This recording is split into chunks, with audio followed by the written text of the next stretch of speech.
Le 20 mai 2023, Christophe Dominici aurait fêté son 51e anniversaire. En 2000, le rugbyman a vécu un terrible chagrin d'amour lorsque sa première épouse Ingrid a décidé de le quitter. Une rupture qui a sonné comme un véritable deuil pour le sportif. Sortie en 2007, l'autobiographie Bleu à l'âme de Christophe Dominici, réalisée avec Dominique Bonneau, journaliste à l'Équipe, évoque de nombreuses épreuves vécues par le sportif, notamment la mort de sa sœur Pascale en 1986, dans un accident de voiture, alors qu'il n'avait que 14 ans, mais aussi son divorce avec sa première femme Ingrid.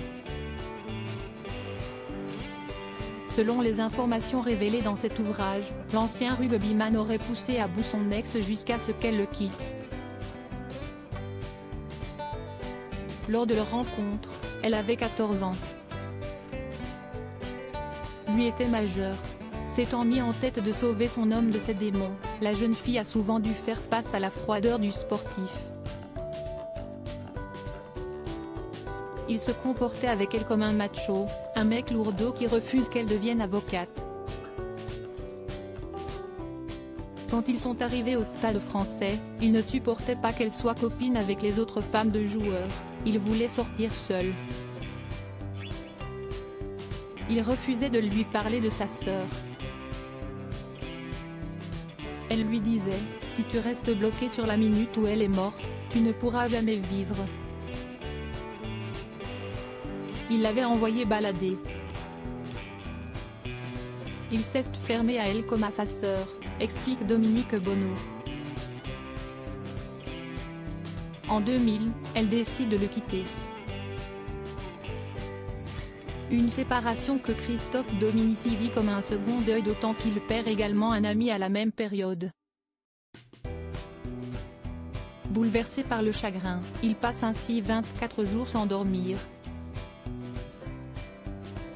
Invité sur le plateau dont est pas couché, il expliquait, pour rappeler tout à l'heure le parallèle entre le décès de ma sœur et la séparation avec mon ex-femme, j'ai très mal vécu.